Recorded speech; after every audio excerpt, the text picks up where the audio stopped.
Good afternoon, this is your tropical weather update for June 1st, 2012. Much of the deep tropical Atlantic and Caribbean are clear this afternoon, but as we go north into the eastern Gulf of Mexico, that is where we find some distinct areas of convection, especially across the southeast Gulf extending eastward into the Florida Peninsula, and that will be the main topic of this afternoon's video. As we turn to the latest water vapor imagery, we see that there is a trough diving southward over the central Gulf Coast, but as we go east of there, that is where we see an area of upper level divergence, and that is why shower and thunderstorm activity is more prevalent in this region. There are a couple weak areas of low level vorticity in the southeast Gulf, and that is the region where the low level convergence is maximized, as you can see here just to the west of the Florida Keys. But the wind shear values are very high. We're talking in excess of 50 to 60 knots across the eastern Gulf of Mexico. Therefore, no tropical development is expected.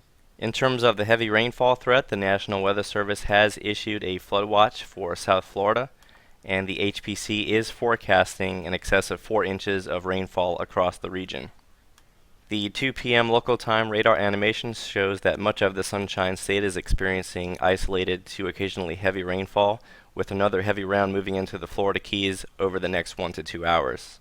The latest rainfall estimates from the Miami Doppler radar over the last 12 to 14 hours is already showing some areas receiving in excess of 2 to 3 inches. Some relief will arrive by the second half of the weekend, as we do have this cold front pushing through the southeast United States, and that will push all of the convective activity into the Bahamas by Sunday.